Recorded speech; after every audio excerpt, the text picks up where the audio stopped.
অনুষ্ঠানের এই পর্যায়ে আমরা আমাদের দ্বিতীয় যে ক্লাসটা সেই ক্লাস নেওয়ার জন্য অনুরোধ জানাচ্ছি আমাদের ডক্টর মোহাম্মদ ইকবাল হক স্বপন স্যারকে, প্রধান বৈজ্ঞানিক কর্মকর্তা, আঞ্চলিক মশলা গবেষণা কেন্দ্র, মাগুরা।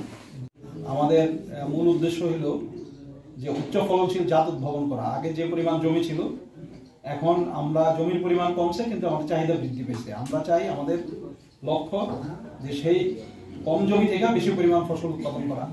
এই জন্য আমাদের অন্যতম একটা লক্ষ্য হলো উচ্চ ফলনশীল রোগ প্রতিরোধী জাত উদ্ভাবন করা।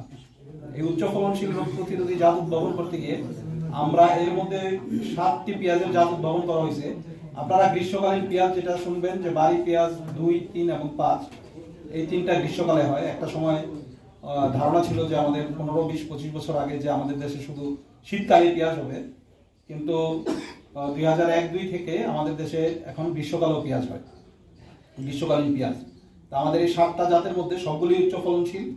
এই জাতগুলি 1, 2, 3, 1, 4, 6, 7, এই 4টা শীতকালীন, 2, 3, 5 হলো গ্রীষ্মকালীন পেঁয়াজ।